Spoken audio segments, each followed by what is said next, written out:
at 5'11", 160, this is the way that I look at like the initial move, right? So the initial move in your delivery is going to set yourself up for the entire kind of tempo of the entire delivery, right? So this isn't to say that like a hip coil, which is like this shooting back here, it's not to say that it's bad or good.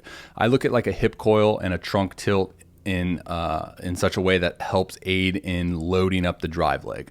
And to be completely honest with you, at 160, you're just limited to the amount of force potential that you can put into the ground, right? Like that's just the way it is. You have a limited amount of mass, so you have a limited amount of force potential into the ground. But what we can do, in my personal opinion, is you can help influence your acceleration rate, right? So the velocity is made up of kind of two different components. Obviously, you have like accelerators and you have drivers. I don't know if you've seen any of my stuff on that identification system, but at your size, I would highly encourage you to look at increasing initial move forward momentum. All right. So as soon as you get into your peak as soon as you get into your leg lift, just having some sort of mechanism that can shift your body going, towards the task, towards your target, which is going to influence your acceleration rate.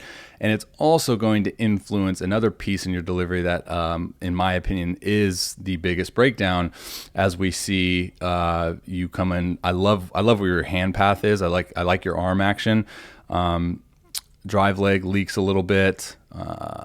And it just looks to me like you're trying to defy gravity, right? Like there's a fine line of, hip coil to load the drive leg, and then the other side of that coin is like defying forward gravity, defying forward acceleration. Look, we are the only overhead athletes to throw on a slope, and the slope is there to help aid in acceleration. It gives us a higher rate of acceleration.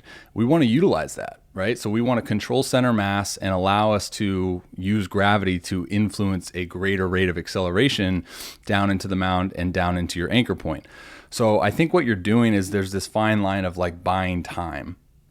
You hear a lot of instructors say like get on time, which actually kills me because it promotes slower movements, and which I hate. But anyways, so now what happens is you have like all of this time. You have this time because like you are defying gravity.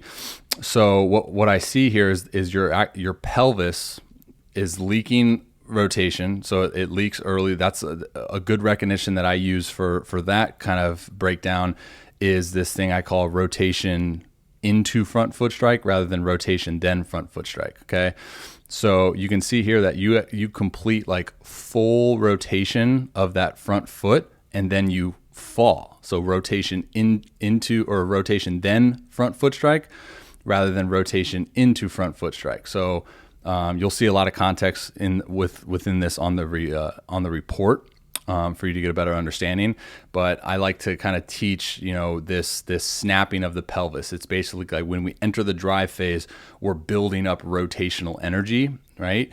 And then at that last second, we snap it. We snap the pelvis into rotation. We release that tension of that rubber band essentially, and we increase our power output naturally. So what happens here is you're leaking that pelvis rotation. You're rotating then front foot strike, and from this back view, what we can see is you actually are coming into a segmentation breakdown. Segmentation is just your ability to segment the two rotations, lower body and upper body.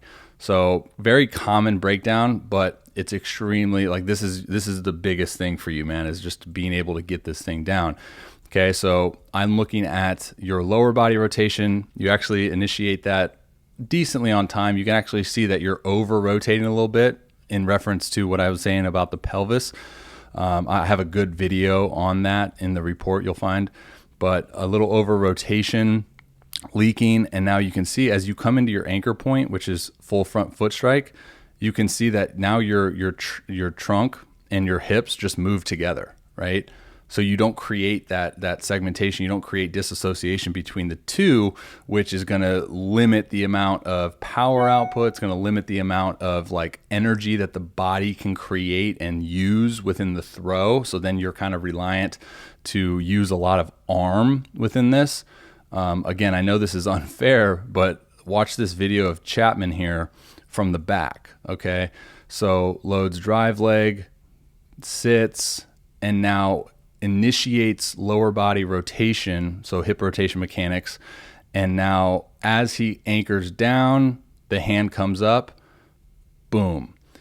I mean, it's no accident, right? He creates so much rotational energy, and it's what I like to refer to as it's creating authentic separation through segmentation, and it's on time. It's time sensitive, right? Because you can create segmentation, but if you're not anchored down with that front foot, then it's all kind of just wasted energy. So anchors down. Now this is that rubber band analogy. You pull it to the maximum amount of stretch that you can get, and now you anchor down, you release. Now you have all this rotational energy going into your throw. Another thing Chapman does really well is his ability to create that forward momentum. So now, like I said, I got you comp with Luzardo. I think he does a lot of things really well, but this is that forward momentum move, right? As he's leg lifting, his body's getting going forward down the mound, boom, peak leg lift, entering a little bit of trunk tilt, right? A little bit of counter rotation, loads the drive leg, but he still is in the center, right? So like his head and his trunk is still pretty much stacked in the center, which is going to allow him to increase his acceleration into his front foot strike. And like I mentioned with you earlier, is you're essentially buying so much time. You have so much time that things are just kind of happening early, right?